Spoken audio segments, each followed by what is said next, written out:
Bonjour à tous. Aujourd'hui, nous nous retrouvons dans une vidéo pour parler de la présentation en espagnol. Alors, la première chose que vous devriez faire quand vous allez rencontrer une personne qui parle espagnol, c'est d'abord se présenter. Bonjour. Et donc, on va voir comment on dit ça en espagnol. Pour ce qui est de la salutation, nous avons trois expressions importantes à retenir. Quand on connaît bien la personne, que c'est un ami, on va donc utiliser l'expression hola qui veut dire salut.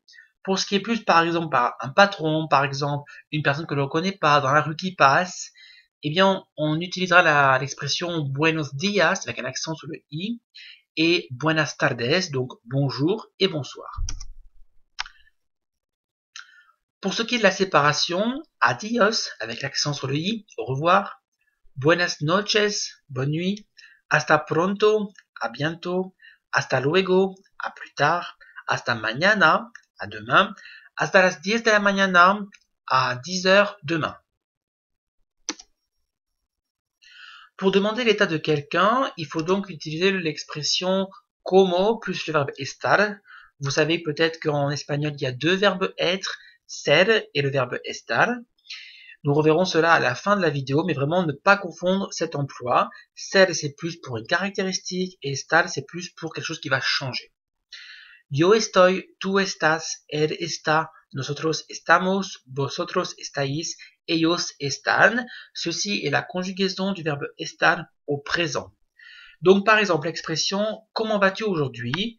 Como tú estás hoy? Je vais bien. Estoy bien, gracias, je vais bien, merci. Ou l'expression qui est plus facile quand on connaît bien la personne, ¿qué tal? Comment vas-tu? Et on dira pareil, je vais bien, merci, estoy bien, gracias. Pour exprimer l'âge, pareil, nous avons deux expressions à retenir. Cuántos años plus le verbe tener, ou par exemple l'expression qué edad plus le verbe. Cuántos años tienes, par exemple, quel âge as-tu? Or, qué edad tienes, qui veut dire à peu près la même chose. Littéralement, ça voudrait dire qué edad tienes, ça voudrait dire quel âge as-tu? Et cuántos años plus le verbe, ça veut dire combien d'années as-tu? Tu as, voilà. Donc, tener au présent, qui est un verbe irrégulier, qui diphtongue. Donc tengo, tienes, tiene, tenemos, tenéis avec un accent sur le E, tienen. Pour exprimer le lieu, pareil, une expression à retenir, donde plus le verbe vivir, donde qui veut dire où, avec un accent sur le O, et plus vivir qui veut dire vivre, par exemple, où vis-tu, donde vives, je vis en France, vivo en Francia. Bibo au présent qui donne bibo, bibes, bibe, bibimos, bibis avec un accent sur le i, sur le second i, et pour finir, biben, un verbe normal, régulier au présent. Le nom et le prénom, trois expressions à retenir. ¿Cuál es tu apellido? Quel est ton nom? ¿Cuál es tu nombre? Quel est ton prénom? ¿Cómo te llamas? Comment t'appelles-tu? Comment remarquer qu'il faut un accent sur le o pour vraiment dire le mot interrogatif qui veut dire comment. Il y a marché au présent qui est un verbe régulier avec bien le pronom qui est avant, me, te, se, nos, os, se, qui donne me llamo, te llamas, se llama, nos llamamos, os llamais, avec l'accent sur le A, se llaman. Pour demander les goûts d'une personne, nous allons donc utiliser le verbe gustar, interesar, encantar. Gustar qui veut dire aimer, plaire, interesar comme en français intéresser, encantar qui veut dire adorer.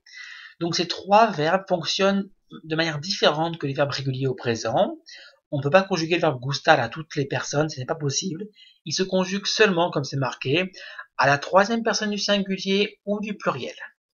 Par exemple, a mí me gusta, a ti te gusta, a él le gusta, a nosotros nos gusta, a vosotros os gusta, a ellos, ellas, ustedes les gusta. Par exemple, si je dis j'aime la musique, a mí me gusta la música.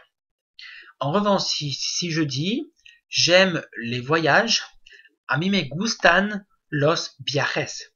Par conséquent, si le COD, c'est-à-dire le complément qui est après le verbe finalement, le complément d'objet direct, est singulier, on le laissera normalement. On dira a mí me gusta, on laissera gusta au singulier. En revanche, si le COD après est au pluriel, eh bien on le mettra à la troisième personne du singulier, c'est-à-dire qu'on mettra gustan. Si le COD après c'est un verbe finalement, eh bien on laissera au singulier. Donc je récapitule. J'aime la musique. A mí me gusta la música. J'aime aller au ciné. A mí me gusta ir al cine. J'aime les voyages. A mí me gustan los viajes. Pareil pour interesar. A mí me interesa. Et encantar, c'est pareil. A mí me encanta. Ou sinon, a mí me encantan. Pour aller plus loin, pour finir cette présentation, rappelez-vous qu'en espagnol, il y a usted et ustedes. C'est le vouvoiement finalement qui peut donc être utilisé quand on ne connaît pas trop bien la personne. Usted qui est plus pour vous voyez qu'une seule personne et ustedes qui est pour vous voyez plusieurs personnes. Rappelons que usted il se met à la troisième personne du singulier et que ustedes se met à la troisième personne du pluriel. Pareil, la différence entre estar et ser qui est plus pour une caractéristique, et estar qui est plus pour quelque chose qui va donc changer, qui va évoluer en fonction du temps. Rappelez-vous que pour finir, les pronoms personnels ne sont pas forcément obligés en espagnol. On n'est pas obligé de dire par exemple je vais bien, yo estoy bien, mais rappelons que si on utilise les pronoms personnels, c'est plus pour renforcer cela, voilà. Par exemple, si je dis je vais bien, on peut dire estoy bien, gracias, mais on peut dire aussi estoy yo bien, ça veut dire je suis bien, moi. C'est vraiment plus pour renforcer. Pour plus d'informations, vous pouvez retrouver notre site internet Espagnol pour tous, que vous avez ici sur l'écran, avec de nombreux cours sur la grammaire, les exercices, la science, même la culture. Vous pouvez aussi nous contacter.